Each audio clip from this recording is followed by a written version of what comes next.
Uvedomte si, že všetko, čoho sa bojíte v živote, je vlastne iba smrť, iba koniec.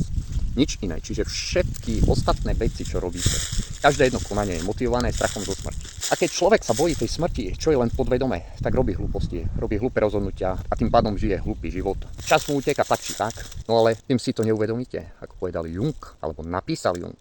Kým neurobíte podvedome vedomím, dovtedy to bude ovládať váš život a budete to nazývať osud.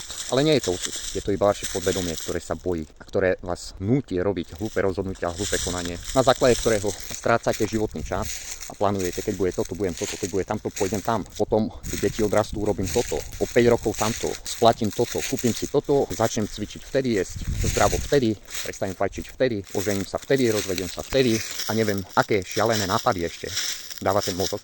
Ale pointa je, že čas uteká. Čiže buď si vyberiete to, čo obetujete sami hneď, alebo vám to vyberie čas. Ale keď vám to vyberie čas, ako hovorí Jordan Peterson, psychológ, tak už nad tým nemáte kontrolu. Nemáte vôbec kontrolu nad tým, čo obetujete v živote. Tak to je.